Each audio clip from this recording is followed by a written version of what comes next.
Okay, yeah. Welcome, everyone. This is your host, Abraham L. Jaguar. We have a very special guest today. But first of all, this channel is proudly sponsored by Magi-Knights Awakening. This is a Super Sentai magical girl inspired tabletop RPG where you get to confront mythos-like horrors. You will find it in the description and in the pinned comment. This channel is also proudly sponsored by Dead Tree Studios, the publishers and developers of Dames of Asstoria, a tabletop role-playing game where you play as monster girls, experiencing high adventure in a world that doesn't fully accept them. They have recently released Daughters of Lamb. This is a pay-what-you-want tabletop RPG where you play as cybernetic nuns with guns, looking for the missing pieces of their AI god. You will find it in the description and in the pinned comment as well. This channel is also proudly sponsored by the Red Room Publishing. Please check out their store for exclusive tabletop RPG products. They have recently released Savage Swords. This is a Conan inspired tabletop RPG where you get to explore ancient civilizations and confront forgotten nightmares. The links will be in the description and in the pinned comment too. Today I am very proud and pleased to present to you Kyou Kamiya, the VTuber. She streams video games and she also does Satsudan or free talk videos. Kyo, thank you so much for taking the time for this interview today. Yeah, thank you for inviting me.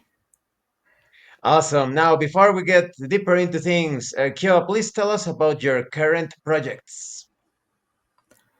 Uh, right now, I am mostly focusing on like the graphical side of my streams. So I've been working on drawing my backgrounds. I've been working on drawing like my emotes, my sub badges, my bit badges, um, a couple of assets, just a bunch of art, and I was working on like YouTube videos, like a channel trailer, and trying to work on like clips and videos and stuff. And I was also trying to work on, well, last year I was working on a song. I haven't gone like anywhere with that, but that is something I'm also working on.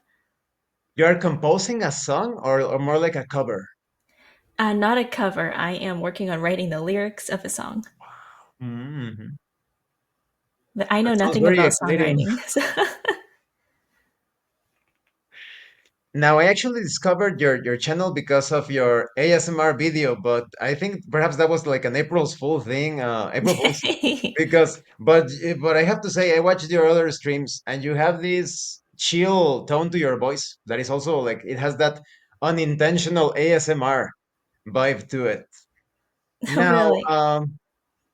let's talk about your origins. What made you become a VTuber? Where's the inspiration behind it all? So uh, I started uh, according to YouTube, apparently, I started like 3 months ago. But really, I actually started streaming way back in March of 2022, I believe, around the pandemic or around the middle of the pandemic. I saw that there was a bunch of other places who I saw a bunch of like videos out there, and I knew about VTubing previously in the past, like, and I saw people streaming and doing stuff, and I was like, oh, that looks interesting, but I really didn't think much of it. It wasn't until I guess I saw like more people getting into it and a bunch of more things, and I was like, you know what? I think I could do that. So I just kind of started. I just kind of started. I started off with a PNG drawing that I drew, and then I was a PNG tuber for a little bit, and then I made myself a Vroid model, which is like a 3D model off of this place called Vroid, and it's kind of similar to Blender, but I made that myself too. And then eventually I switched to a pre-made, and then now I'm using this one. So yeah. Now, your VTuber persona is a very interesting species. You're a songbird tengu. Where did you come up with that idea? Uh, I don't know. I don't know. It was just kind of like, uh, my friends, they were like, "Oh, you remind me of like a bird." So I was like, "Yeah, we'll just go with that." And you said, and tell me it's a beautiful bird, please. Yeah. I mean, technically, I am a specifically the type of species of songbird that I am is a black and white warbler, also known as the zebra warbler. Mhm. If you look at them, they're just really cool bird. They're known for being very they're known for running around a lot, and they're known for being like a very like a small type of bird that just runs around on trees and they fly around. So when I play games, I get very distracted. I like running around a lot. So it was kind of similar. It sounds like you have a lot of energy. Sometimes. I mean, most of the time I end up streaming pretty late, so we're chill at that time, but I try to be like cheerful. Mhm, mhm, mhm. And have you always been into video games, anime, manga, etc., like what you would refer to as like the typical otaku stuff? Uh, it's funny because I grew up not really knowing about anime and stuff. I knew about cartoons on TV. Like I grew up with Pokemon and all that stuff, but uh, I grew up with Pokemon, but not really Sailor Moon or any of the other Pokemon like anime stuff. Like I didn't grow up with Sailor Moon. I knew about it. Like I have relatives who were very much into anime. Like my mom and like my dad were both into games and anime and stuff like that. Not so much as like my other relatives, like my cousins or my like uncles and aunts or whatever. Like my uncle, he is a artist slash like video game developer, so he's always been into anime. Like, and I guess I kind of got exposed to anime and manga through him because he had like a very large collection of super old anime and manga, like Ghost in the Shell or like Yu Yu Hakusho stuff like that. But it wasn't until like much later that I actually started getting into anime. It wasn't until I was in like maybe middle school that my friends were like, "Oh, have you heard of this anime?" And I was like, "I don't know what that is," but I did know that like that there was something similar. Your family sounds really awesome. Yeah, I mean it's pretty cool. When I was younger, I didn't really think much of it. I was just like, "Oh, that's the room in the house with all the books and all the little figurines, like toys and stuff." But it wasn't until I got older then I looked at it and I was like, "Oh, that's a character from like Final Fantasy, or that's a character from I forgot her name, Chun Li from that fighting Street game and stuff Fighter, like that." Street Fighter. Yeah, yeah, but I didn't really recognize the characters until later. It's great that all of that is so popular nowadays, even encouraged, because I'm a survivor from the Christian Panics times when they told you the Nintendo is evil, it is from the devil. I actually had a friend that his father told him that the Super Nintendo was from the devil, and he when he got it in secret, his father found out, took his console and just smashed it against the floor, destroyed it completely. I was like, oh.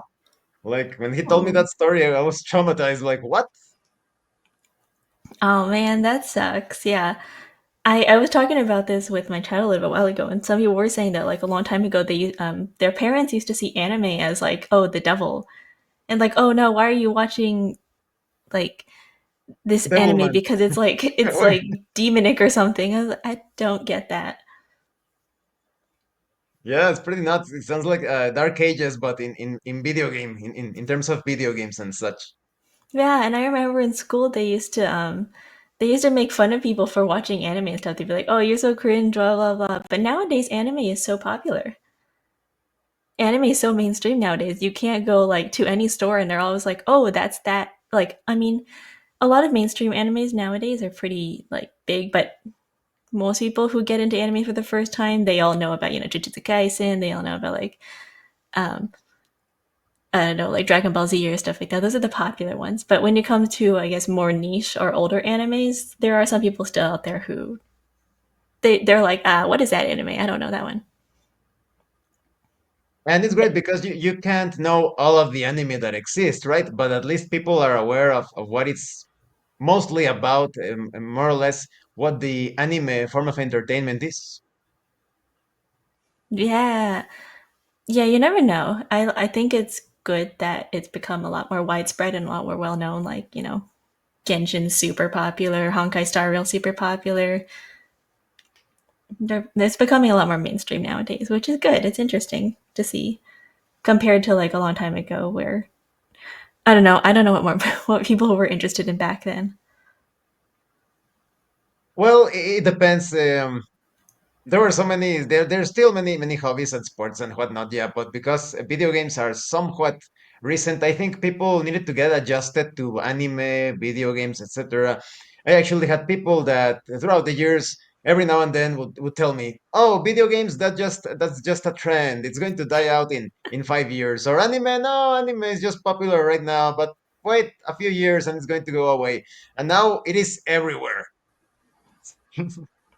Yeah, it's become pretty widestream. I mean, there are still some people who don't really understand it. They're like, "Oh, what is that's just cartoons, like it's for kids."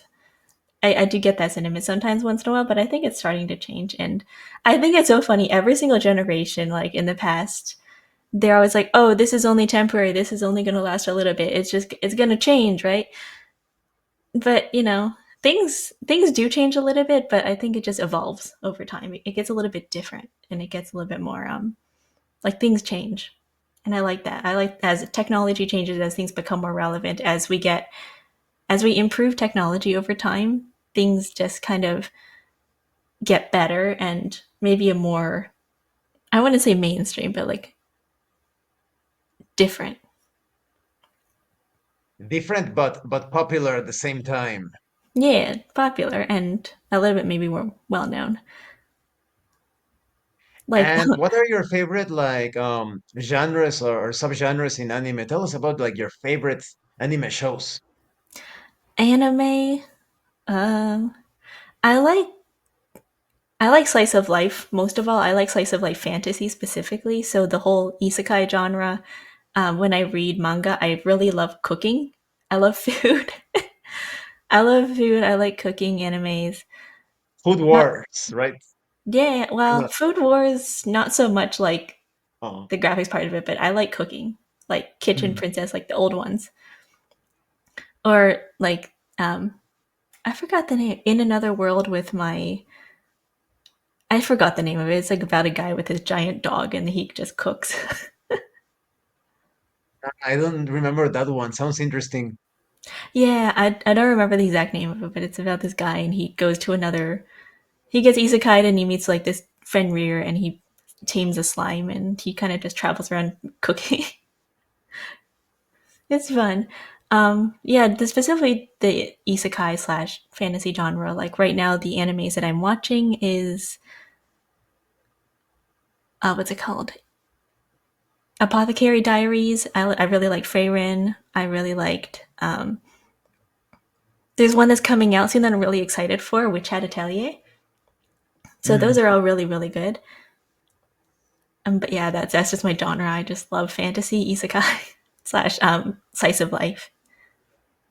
And what do you think about the power scale in Frieren? Because I also used to enjoy that manga a lot. The anime I haven't seen it, funny enough. But the character, the main character, she's so powerful sometimes. She's off the charts. Yeah, I like the way that they write her as like yes, she's strong, but it's really because of how old she is that she's strong because when you live that long, you just basically develop your skills and just get stronger. And as you develop and you just straight up magical power overload and she just one shots all the enemies she comes across. Like that fight with what's her name? She's like the pink-haired demon. Ah, She was about I don't know. I've seen people debate like maybe it was she could have lost, she could have won. You didn't really. It's hard to tell. She was just Freyrin mostly won because she took her off guard. So it's I like how they confront the powers of like it's not just about being super strong, but it's about how you use your power and like strategy too.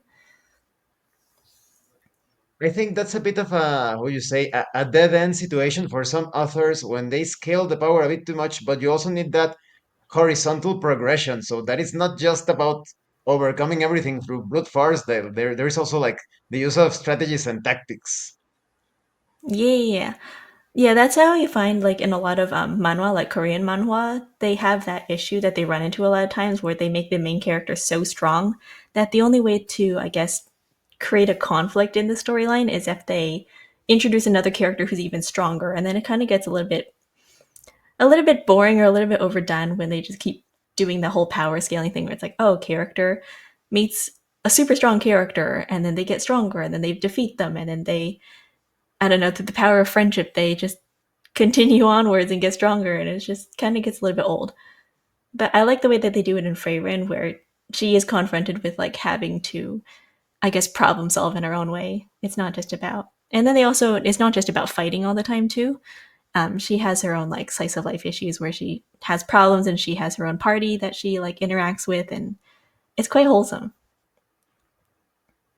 Yes, I think in the other cases that you mentioned of the manhwa, they could learn a thing or two from the, how you say, the best Superman comics, because Superman overpowered, of course, but then you have kryptonite, you have people and places that he needs to protect. So there are many like weaknesses to Superman, even though he's super powerful. So I think they should introduce those sorts of weaknesses for the characters. Yeah, sometimes they write these characters as a little bit too perfect and they have no weaknesses, or they're not very relatable because at some point when they get too strong, it becomes that the most important character is the main character themselves, and every single other character just appears to be part of they're just like a side character. There's just like flavor on the side. They're like, ah, yes, hot girl on the side to be like love interest, but she has no character development whatsoever. I agree. I agree. Now, when it comes to video games, what sorts of video games do you enjoy? I like puzzle games. I really like RPG, JRPGs. I grew up playing a lot of I grew up playing Pokemon. I grew up like playing Harvest Moon. I grew up playing Ace Attorney and Phoenix Wright. Yeah, the Ace Attorney, Phoenix Wright, stuff like that. Those kind of games. I also grew up playing. Oh, what is that name? Professor Layton. Yeah, those are my favorite games. I like puzzle games, basically. I like puzzle games. I like stories. I don't like horror games. There's a game coming out soon that I'm really looking forward to called Fantasy Life. It's a I'm not JRPG. sure. Oh, excuse me for a moment. Wait, Mhm. I'm going to mute myself just a.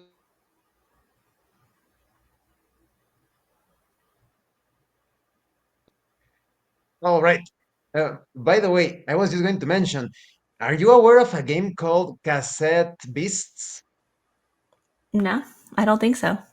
It took me by surprise. I didn't know it existed. I found out about it a week ago, and it's a cooperative Pokemon, pretty much. Oh, interesting. Yeah, I don't think I've heard of that one. I've heard of Pal World, but not that other one. I haven't played Palworld. I've seen images of and videos of Palworld, but you also play cooperatively? Sorry, comparatively? No, sorry, cooperatively with another player, multiplayer. Oh, competitively. Or no, like cooperatively, co-op. Sorry, my English sucks. Like No. a multiplayer when you take on the bad guys, or rather the adventure with your friends. Oh, Multiplayer, co-op. Yeah, multiplayer. co-op. Yeah, Yeah, I think yeah, you can do they did introduce multiplayer to Pal World. I haven't played it either myself, but I've seen gameplay of it. The whole like, um taming animal companions to fight alongside you and like run around in a world, right?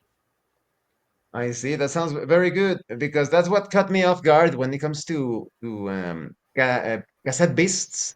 That it's Mhm. all like old school Pokemon, the typical old school Pokemon, but you can play it with a friend. Oh, yeah. I think it's kind of a little bit similar to like how some people in Pokemon they play like a Soul Link. Yeah. Uh-huh. Uh-huh. And when it comes to your voice as a VTuber, did you take any sort of voice acting training or something? Because like I said, you have a really good voice. No. Actually, I have not.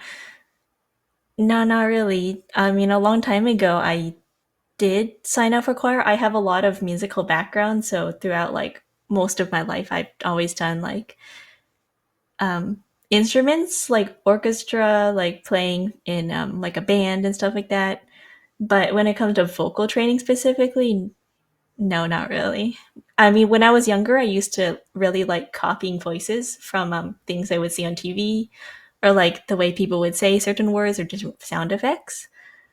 I like to copy that for fun when I was younger, or I don't know. I like to just manipulate my voice in different ways. So I just kind of, as you do things more often, you kind of like test things out. I guess you kind of learn how to do that. It's not specifically through any type of training that I had through like a professional, so to say, but it's just mostly experimental. Well, it sounds like you have many talents because you also know how to draw, right? Yeah, I drew all of my emotes on my channel. I did my panels, I did my scheduling, I did all of my assets really. It must be in the family because you mentioned that you have that your parents that were also and your uncle that you seem to come from a family of creators and artists. Yeah, so I guess so. Yeah, my mom's always been an artist. My brother, he's also drawing. He does like art and stuff. So I guess it's always kind of run in the family. Not as like a career. I think my uncle's the only one who actually went out to make it a career. But I guess being creative has always been encouraged and like I guess like supported. Not really like I know some people are like, oh, you should like do this more often or that. It was just like here is my art that I used to do when I was your age or like when I was like in high school or whatever. And I was like, oh, cool. Everybody's just kind of gone into art and really like doing it. I see, I see. And what are your favorite things about being a VTuber? Um, I like my community. I like talking with people. I like when people come by for the first time and they tell me about their life experiences. I like how comfy and cozy it is, like when talking with certain people, like I guess talking to my community in particular. And I like the creativity of it. I really got into VTubing, I guess, as a way of being like, oh, I've always liked music. I've always liked art.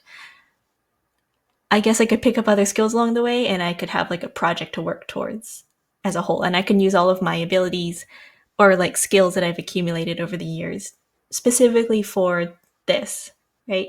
Because I always like art and I can draw and I can do like art streams and then I can do music streams. I do music composition sometimes. I like talking about music. I like talking about like art. I like talking about like anime. And I think VTubing kind of just combines all of that together. And I think it's very important because we live in times when people are just hurrying up and doing so many things and there's noise everywhere. So I think that people like you provide a great service in offering that space to chill, just relax, recover from whatever event happened during the day, and then go back into the fray after recharging that energy. Yeah. I always say, like, I want to be somebody who can, I guess, support people in whatever they do in life. If they can come back at the end of the day and be like, hey, I I had like a rough day. I wanted somewhere to relax, or like I'm working on a project right now, and like I want encouragement, stuff like that. Like I'm always wanting to be like, yeah, you go do your thing, and make sure to get rest and to like take care of yourself too. And what would you consider the most challenging things about being a VTuber? The most challenging thing, uh, maybe maybe I'm a little bit different, but I don't really feel like there's anything challenging about being a VTuber other than maybe scuff, like the technical side of things. Because sometimes your audio doesn't work one day or your computer crashes and it needs to update or like something just stops working and you don't know why.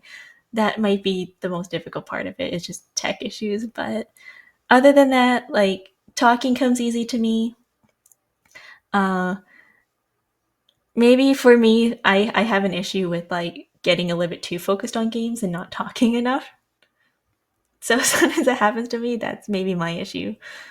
And I guess maybe visibility, because sometimes when you have something and you're like, oh, I want to share this with a bunch of people, but like you could try really, really hard on a project maybe, and then there's not very many people around to see it. So I guess it's also like a struggle of time management and like balancing and promoting yourself out there. It's like a full time job really being a content creator because um, you have to manage your own social media, you have to manage like putting out videos, you have to manage like putting out content, and you have to make sure that, hey, is this thing that I'm working on right now, is this something that people are going to like actually want to see, people are going to enjoy.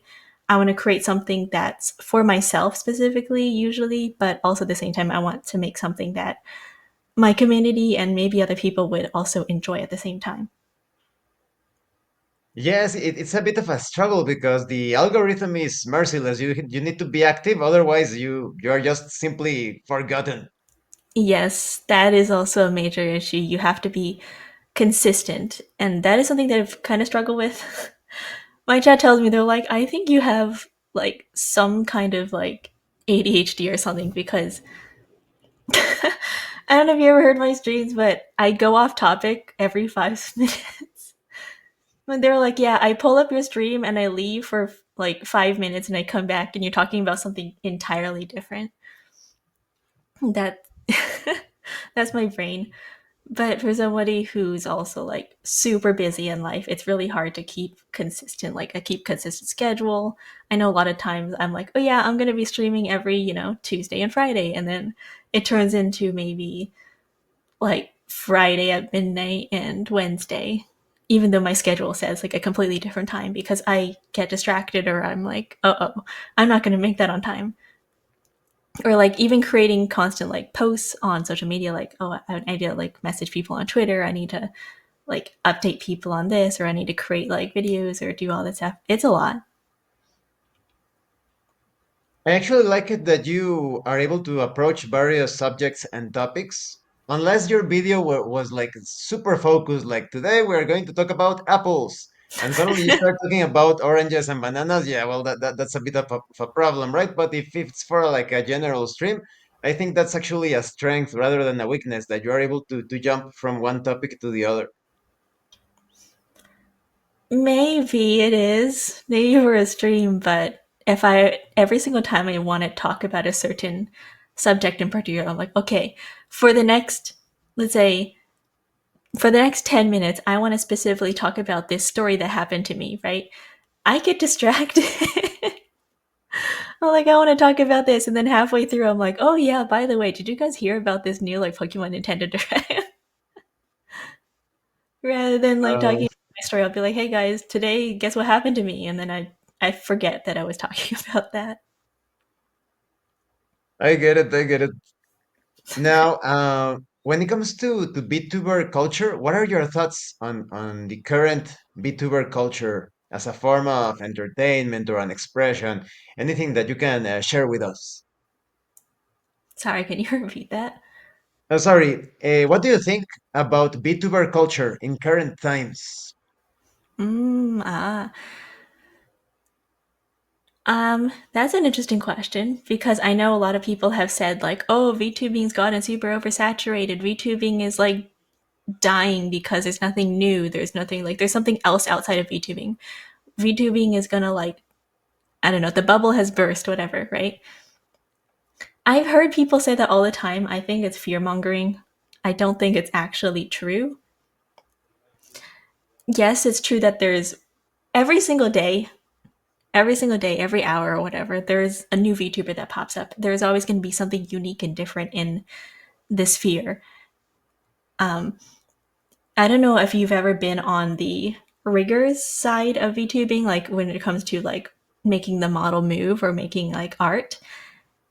There are people doing very, very wild things nowadays with like how crazy a model can get. You have like it's not anymore just about like humanoids. You can have like monsters, you can have animals. It's very, very diverse nowadays, and I really enjoy it because it means that people can I guess, be who they want to be and be creative. But when it comes to like oversaturation in the market, I think there is somebody for everybody out there. I know they said the same thing about streaming. I think VTubing is the exact same way. There's really no difference. You're just a streamer with a different type of look. We are like a niche within a niche, really.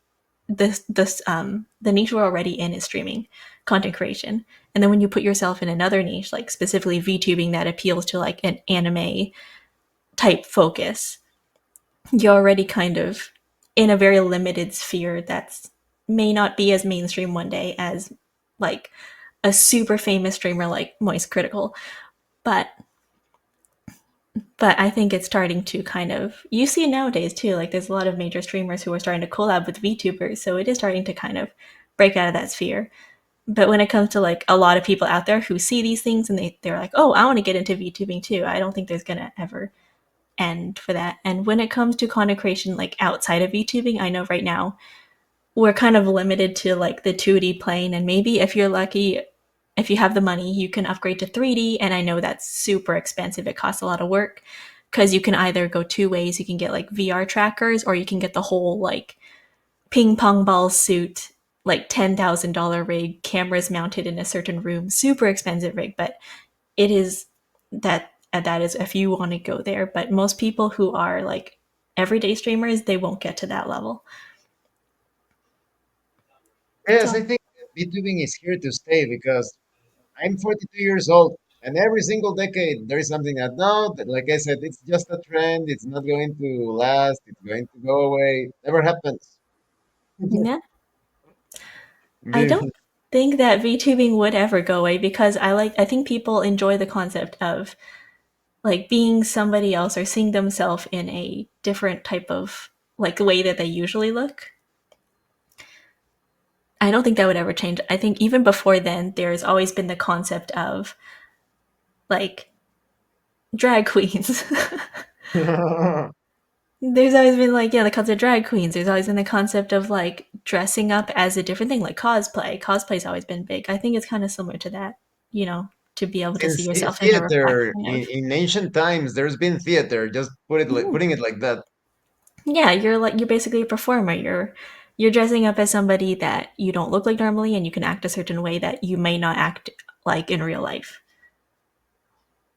So it's Mhm. like fun. I think it's fun for a lot of people, and whether it stays as VTubing in the future or whether it gets super advanced to the point of like Sword Art Online or like the metaverse, where you can actually become your character in a virtual world. I think that'd be really interesting to see one day. Maybe I'm looking forward to see like where VTubing goes and where it evolves into.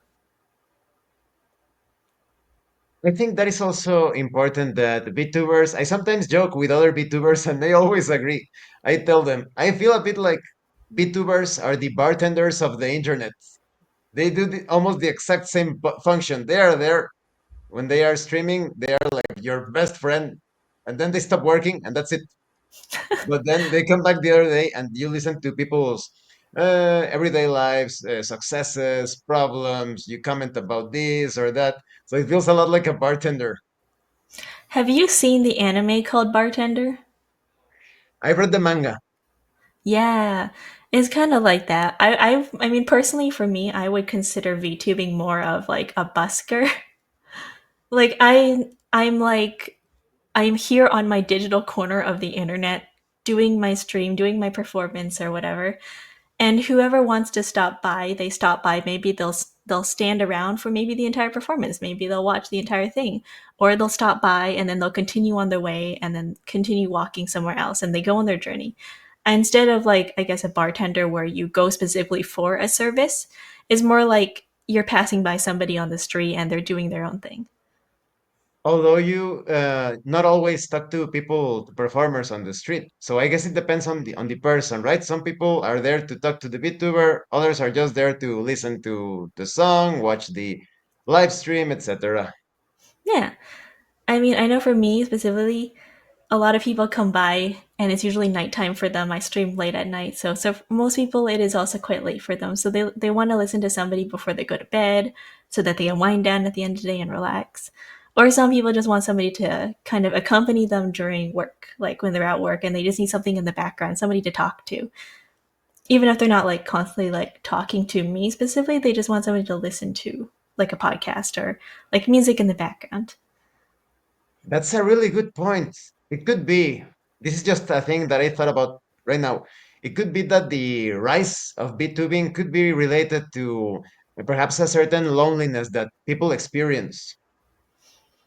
Yeah, I know during the pandemic, the reason why VTubing got so big is because there was like a lot of people who maybe interacted with a lot of people in their day to day life and they couldn't do that anymore. So they kind of turned to VTubing as a way of like expressing themselves and be able to connect with people in a way that they may not have been able to do during the pandemic. But that's very strange, right? Because they could have also contacted friends and family using whatever chat service they want, Discord, uh-huh. That's true, but I mean, maybe they were also busy with their other things. Like, I know that uh, people turn to VTubers when they are maybe lonely and they want somebody to talk to, that maybe they have no friends, right? Maybe they had no friends before the pandemic. I know when I first started, it was during the, um, I believe I had just started my first year at school and they kicked everybody out of the school and they were like, yeah, everyone's going to move online. And I had no social connections other than the friends I had from high school. And so for me, I was like, wow, I have no friends. And most of my friends who were in like from high school, they had their own lives dealing with, they had their own school issues. So I didn't really talk to them as often as I used to because they were in a completely different, like they were miles and miles away from me. I lived super far away. I didn't get to see them every day. We barely talked online because they were also busy. So I guess streaming was also a way for me to just like a diary, I guess. So like I could just be out there and talk to people and meet people. And there are a lot of people who are kind of, I guess, similar in a way. So Although it there were does, also benefits from that human contact. mhm, I think people have always liked human connection and like being able to meet people and all that, which is kind of funny because a lot of people who do end up being VTubers, they're all very shy people. They're all like, "Oh, I'm really antisocial in real life," or like, I find it really difficult to talk to people." But then they're able to express themselves online, I guess, through a different type of like through a different type of look, right? You're not actually talking to real people, or it doesn't feel like talking to real people when you're looking at words on the screen and you're talking to chat because you don't know what they look like, you don't know where they are, you just see their username and the words that they're typing on screen. So it's a little bit more comfortable to be in your own home, to be able to talk to strangers online without, I guess, seeing them in person. That makes sense. Now, before we wrap this up, do you have any other thoughts that you wish to share with us?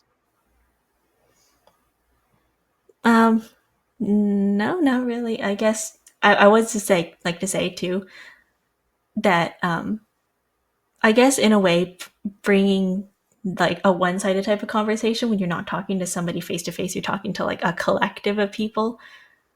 You do get into that kind of relationship where some people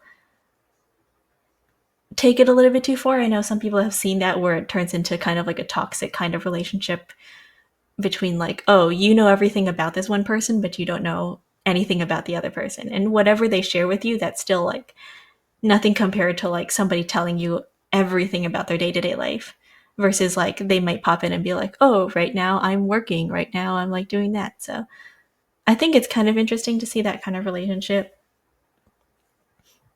That's I know some actually people, a really good point. Please go on. Sorry for interrupting.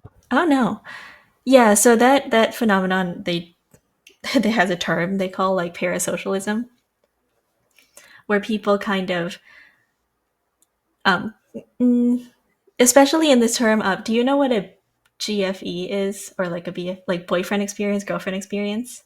Mhm. Yes.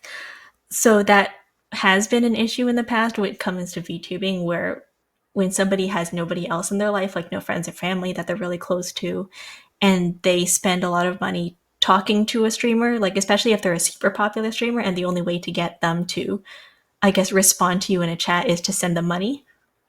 and they're willing to spend like a lot of money just to get the person that they like talking to online to respond to their question or to respond to whatever they say. And it turns into like kind of maybe a little bit of a toxic environment where they're like, oh, I sent you all this money and you didn't reply to me, and then they get like super attached. It has been an issue in the past with a couple of streamers, but that is the nature of things when you're kind of like on a one-sided relationship. Yes, I think the toxicity lies in the person himself or herself, or because if you're giving a donation or sending money or whatever, the recipient is not forced to act according to your whims. If you're sending the money or gift or whatever, that's just like your a good gesture, but it doesn't mean that person is obligated to do something. That's basically using your money to force the VTuber or any other streamer to do something that you want, and that is not cool. Yeah, I know even not just through VTubing, maybe VTubing allows people to kind of get a little bit more immersed in the fantasy of things because with VTubing, you can put on an act specifically. You can write it all off and turn off the camera at the end of the day and be like somebody completely different. There's the anonymity of it, which leads to a little bit more of like that perfectionist fantasy, like, oh, my streamer can is like perfect, it can do no wrong, and they idealize this kind of concept of as a person. Meanwhile, like I know sometimes streamers as well, like female streamers, like really famous ones. Like I know we've seen in the stories of like Pokemon. She's had to move a couple of times because she had incidents with stalkers because there have been people who are like super attached to streamers. So I think VTubers can also experience that as well, just maybe in a more like some people go out of their way to dox VTubers too, like, oh, this is what this person looks like, this is where they live, and it can get kind of crazy. But the purpose of VTubing is also to just kind of have that safety of interacting with somebody and they don't know what you look like, and it's also kind of nice because um, you don't have to like a real streamer too, right? You don't have to go out of your way to dress nicely. You don't have to go out of your way to have a nice room background. You don't have to go out of your way to put on makeup or change clothes or brush your hair. You could literally stream like in your pajamas. You could stream naked and nobody would know. Well, I hope that the software doesn't fail. Well, that happens because there have been some cases when the program fails and they show the real person behind the. um, so how VTube Studio works, or how most software works, is that it's not through an actual camera or a web camera. It's a software that runs alongside a camera. So it's kind of rare that this would fail unless maybe they were doing a hand cam and they kind of slipped.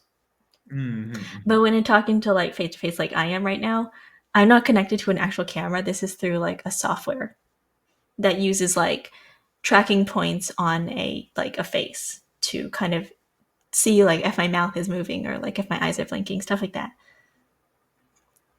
Yeah, most of the time Ah, some that makes people. sense. Mhm. Mhm. Yeah. Yeah, I know some people who get into VTuber, they're like, I don't know how any of that works, but yeah, the only time anyone would ever accidentally show their face is if they were doing a hand cam or something and they accidentally like turned the camera around or something. Or there are people out there who do face reveals and stuff, and I think that's fine. I know there's a mixed sentiment out there with people who are like, oh no, VTubers, if my immersion, stuff like that. If they want to keep up the whole like being an anime character behind a screen and showing their real face, for some people it takes them out of that immersion, right? It takes them out of that fantasy that they had of a person looking like this character. But for some people they don't really care. They're like, this is a part of me, this is who I am, and this is my what I look like in real life, and this is what I look like as a character, and it doesn't matter. And for some people that might make or break their kind of the way that they see them. I think it's very important not to care as well, because Mhm. it's important to care, but also not to care. I've had some people in the past expressing their concerns about when they are being like targeted or harassed or whatever, and they tell them, "Well, why should you care? I mean, what's that other person about? I mean, like a rando on the internet, so you shouldn't care about that." Well, I think in the VTuber sphere, it can get kind of scary, especially if somebody's really out to harass you. As with most online relationships, like if somebody really, really wanted to, there's some people out there who are scary. They'll go out of their way to harass you. They'll go out of their way to spam your chat. They'll hire people to like, um, I guess, kind of tank your account. So if like they mass report your account and get you banned on Twitch or YouTube or stuff like that, they can spam you in DMs. Like they can just spread false rumors about you. That's kind of scary. You don't really want to um, offend people, and that's kind of scary. So it's kind of hard to ignore people if they're out of the way to just, if they really don't like you. And that's the scary part about VTubing is that you're so much online that you can't really vouch for yourself in a way if somebody really wants to spread a negative aspect about yourself, right? You're kind About of, a couple of years back, I was actually the target of one of those campaigns by a very nasty individual. oh But wow. I told my friends and family and viewers, well, he can spread around all of those videos about me and everything, but it's going to be free publicity because people are going to enter my channel perhaps to try to mock me or something, and they're going to be like, wait a minute, that's not true. What he's saying is not true about Abraham. So I just let him, and I will obtain all of that free publicity. Now, very tragically for him, I would say he ended up losing his life last year, Oh and very meme like death. He was an old man that died playing Skyrim. They found his body like several weeks later. So you can see the sort of mentality as to why those people would attempt those things. wow. Yeah, I mean, I think a lot of times when people are mean, it's not for the sake of that. Usually when people are mean is what I've learned through life is that when somebody's mean isn't because it's an attack on you specifically as a person. It's usually because you might be an easy target that they're able to take it out on rather than like being mean on purpose. It's more like they see you and maybe they don't like an aspect about you, or there's an aspect about you that they wish to have for themselves that they can't have and they're jealous of that. So it usually helps to kind of be more understanding of like, oh, they're acting in this way because they probably need some help in their life and they need somebody to reach out. Probably they need like to address an issue in their own life to kind of, they need somebody to kind of lean over and be like, hey buddy, are you doing all right? Do you need help? Like, do you want to talk about it? Rather than being all like, oh man, this dude's like being a total like meanie for absolutely no reason. I think it could also be an obsession on the challenge because, for example, if they want to stock a VTuber, that's very difficult. It's such a pain in the ass to be perfectly frank. You need like the case of that guy that plays like a tracking device on a gift. I think this has happened twice, and they send the gift to the VTuber. The VTuber is not aware it had a tracking device, and then the guy goes to the house and tries to get in, but that's like going to a lot of trouble for stalking someone. I think they enjoy the challenge. I don't think it's about enjoying the challenge or anything. I think they might just be a little wild. That's why I don't know if you ever accept gifts, use a PO box. Don't send stuff straight to your house or use a third party like Throne to receive gifts. But that's the Um, thing. They received it via the PO box, as I understand it, in one case, and they took it home. So you basically oh, have to scan it. You need to buy one of those like scanners to see that it is not with a tracing device or something. yeah, that's kind of scary. That's scary, maybe. Yeah, I don't think I've ever heard of like a case like that, but I can see how it happens. In that case, I'm not really sure what you can do, other than maybe contact the police. Yeah. Yes, that's true. Well, thank you, Kyo, for being here. It was very nice talking to you, and you have Mhm. certainly given us many points to think about when it comes to BitTubing. And I encourage all of my viewers to check out Kyo's channel. You will find the link in the description and in the pinned comment. So thank you so much again, Kyo. Yeah, thank you. Also, I have one more question for you. What got you into VTubers? I think it is mostly video games and music, singing, Mm. because I was not into them. I was just like checking out content on YouTube, and then YouTube starts to recommend channels, and I was like, what? VTuber, let's see. And I clicked, and I was like, wow, she sings really good. And I mean, like, she's on par with professionals. What do we have here? And then, oh, the video games, I haven't played that game. And then, like, I went down that rabbit hole, and wow, it was like a really cool aspect of our modern culture.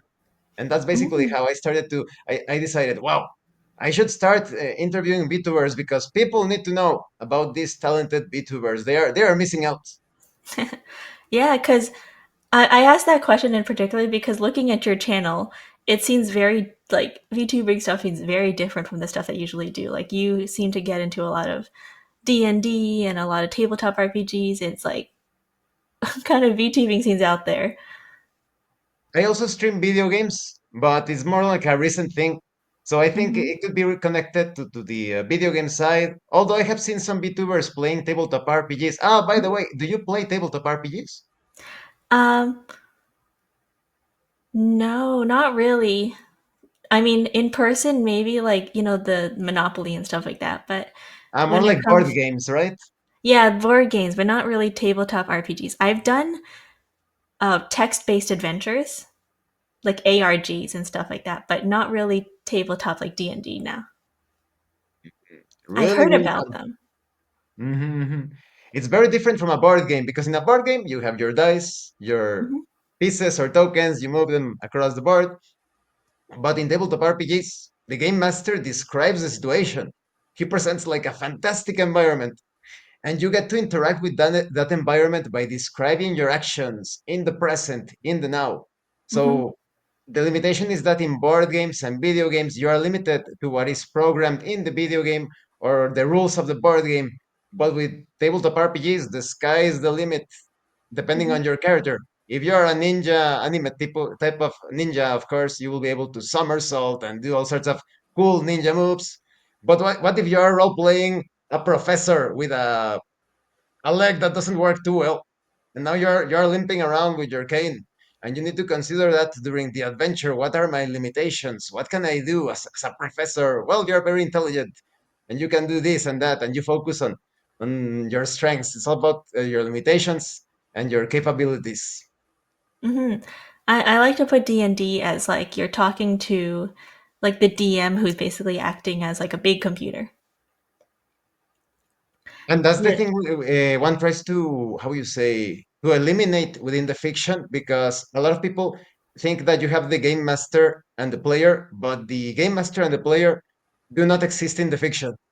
So if you suddenly start talking to the game master or dungeon master, can I see around the room?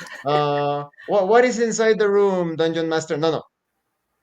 I enter the room and look around, trying to ascertain the number of entrances into the room. And the game master, you see two doors on the northeast wall, blah, blah, blah. yeah, Yeah. it's like it's kind of similar to video games in a way that you experience the environment, but in like a spoken word. Because you have no Hmm. controllers. So it's all about the description. And Hmm. like I said, in video games, maybe you have like an ice spell. You have the ice bolt spell. You can shoot ice out of your hands. But if it is not programmed in the video game, you cannot create a bridge of ice. So Hmm. you can be a lot more creative when it comes to the use of your spells, powers, abilities in tabletop RPGs. You could use your fireball to set a building on fire instead of just dealing damage to enemies. All sorts of creative uses with those things. I have players that are capable of enacting like a telekinetic blast, and one of them got really creative, and he decided to shoot the telekinetic blast downwards to propel himself up with the force of the explosion. He was damaged, of course, he took damage, but at least he got up there because of the force. Yeah, I like the creativityness that some people have, and I know a lot of DMs since players have stories of just unique ways that they've had characters written or just situations they got themselves into. I know like a major gripe about D the DM, not dungeon masters, yeah, is that they had a whole campaign written out for the session, and then the players decided, no, we're not going to do that. We're just going to go down this other path. and the DM just has to make everything up out of like their head because they were like, I wrote a perfect adventure for you guys, and you guys wanted to like flirt with the tavern master. And you never know. Maybe the tavern master will reveal some information by flirting. He will reveal some rumors or whatnot. Yeah. I also highly recommend the tabletop RPGs if you are into anime. For example, let me show you this. Hold on a second. I'll be right back. Okay.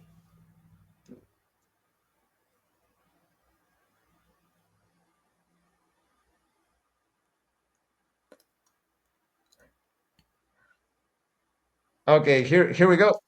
For example, I don't know if you're familiar with the Is video game. Mm-mm. It's a JRPG, action JRPG. Well, this is the Oh. official tabletop RPG. And Oh. people are usually spooked because it is so huge, right? Like, oh, you need to read all of that. But no, you have like this, like 10 pages to understand the mechanics. The rest is reference, monsters, spells that you can use, etc. And you I also think have this, D&D 5e's like that thick.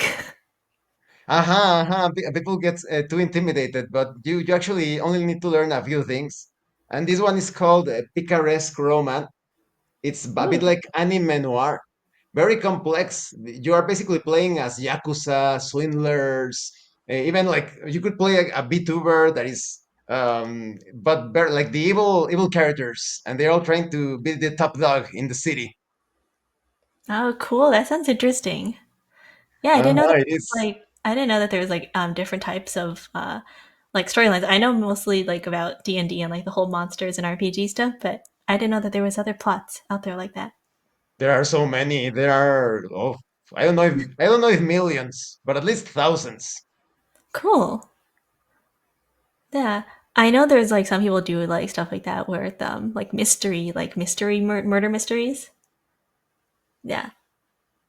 And I was actually talking to a couple of my other VTuber friends that I was saying maybe one of these days we should organize like a one-shot session, a single session with a very simple system where you get to roleplay as your VTuber avatar. Hmm. That sounds interesting. I know I some people have tried that, I think. I haven't really seen like it actually being done, but I've heard people talking about it. It's never been done before. I've looked around. Maybe they do something else like Dungeons and Dragons with Mhm. the VTuber kind of translated into the Dungeons and Dragons rule set. But there is a very simple and free rule set called Reminisce, and you can basically take your VTuber persona, whatever powers, abilities you have. The game has a way to represent that. Interesting. Yeah, I mean, it depends on the VTuber because some people are like really into their lore and they're like, oh, my character is like a computer virus who came from an alien species and they have all this lore. And then some people are just kind of like, hi, my name is like Bean. I'm a clown.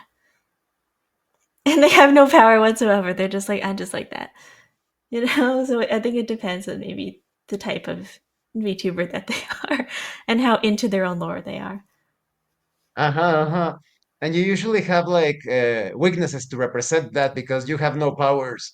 Well, you are not going to be very effective if a very powerful opponent appears, but maybe you have being a clown. Maybe you have some bonuses, making people laugh, or perhaps even scaring people. Some people are afraid of clowns, so you should play to those strengths. That's true. Yeah, I think most people kind of see it as like maybe you're super overpowered and you just have that token like human just there. And in a world Uh, with VTubing where everybody's like some form of dragon or like cat or something, and everyone's kind of got like a superpower. mhm, mhm. Well, thank you again, Kyo, for the Mhm. interview. Mhm. And thank you to all watching this video.